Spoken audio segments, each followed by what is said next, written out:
So, Assalamu alaikum, guys. Today's topic is the latitude and longitude of India, and this is the first chapter of class 9th geography.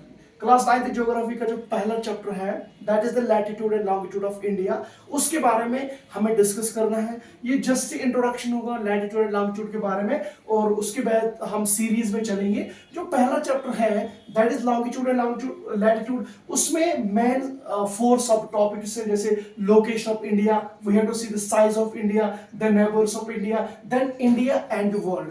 We have to work all this 4 sub topics and this chapter will be finish. तो सबसे पहले अगर हम latitudes की बात करेंगे, latitudes जो होते हैं these are the angular distance. क्या होते हैं? एंगुलर डिस्टेंस होता है राइट किसी भी पॉइंट का on the earth surface angular distance होता है। या simply we can say the lines which are parallel to the equator, वो लाइन्स जो इक्वेटर के पैरेलल रन करेंगे उनको हम लैटिट्यूड्स बोलते हैं। ये झुकी हुई लाइन्स आपको जो देखेंगे मैप पे या ग्लोब पे, आपको आप जो तो ये जो झुकी हुई लाइन्स है उनको हम लैटिट्यूड बोलते हैं। यहाँ आप देख सकते हो जैसे ये 0 डिग्री यहाँ पे है, 0 degree also one of the latitude है ये। तो टोटल नंबर अगर हम बात करेंगे लैटिट्यूड्स की, वो टोटल नंबर 180 है राइट, 180 है टोटल नंबर ऑफ लैटिट्यूड्स। लेकिन अगर हम इक्वेटर को भी काउंट करेंगे, करना जरूरी है, तो 181 लैटिट्यूड्स आते हैं टोटल। जितने नॉर्दर्न हेमिस्फीयर में हमारे 90 लैटिट्यूड्स हैं, साउदर्न में 90 लैटिट्यूड्स हैं,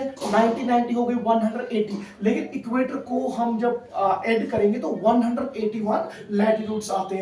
तो उसके बाद जो मेन इंपॉर्टेंट चीज है, the function of the latitudes, इनकी जो एप्लीकेशन है वो क्या है एक्चुअली। तो लैटिट्यूड्स की पहली एप्लीकेशन जो है that is the distance and the climate. Climate and distance है। तो क्लाइमेट जो है it's a vast topic to understand, you can not understand it properly because this is the higher concept. Still I can tell you what about the latitudes. अगर हम higher latitudes की बात करेंगे तो वे हायर लैटिट्यूड्स जितने भी places higher latitudes पे आते हैं वहां पे जो है वहां पे टेम्परेचर बहुत कम होता है, और जितने लोअर लैटिट्यूड्स पे आते हैं वहां पे टेम्परेचर ज्यादा आता है। स्पेशली जो ट्रॉपिकल एरियाज में जो रीजन्स आते हैं वहां पे। उसके बाद जो दूसरा फंक्शन है दैट इज डिस्टेंस राइट, वो हम आगे डिस्कस करेंगे किस तरीके से। और एक इंपॉर्टेंट पॉइंट ये है कि जो एक लैटिट्यूड से दूसरे लैटिट्यूड अगर आपको जाना होगा, you are going to find the distance from one latitude another latitude, that is 111.2 kilometre. 111.2 kilometre जो है वो एक लैटिट्यूड से दूसरे लैटिट्यूड का डिस्टेंस है। दूसरा अगर हम लॉन्गिट्यूड्स की बात करेंगे, लॉन्गिट्यूड्स आपको पता है these are the lines which are running from pole to pole.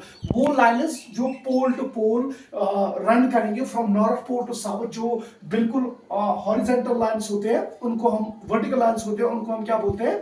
Longitudes बोलते हैं राइट। सो लॉन्गिट्यूड्स की ये होते हैं 316 नंबर। तो इनका फंक्शन सिंपली होता है, इनका फंक्शन क्या होता है? इनका फंक्शन होता है टाइम। मेन इंपॉर्टेंट इनकी फंक्शन है टाइम जोन। जैसे आपको पता है जो 0 डिग्री है 100, जिसको हम बोलते हैं इंटरनेशनल डेट लाइन, उसके जितने भी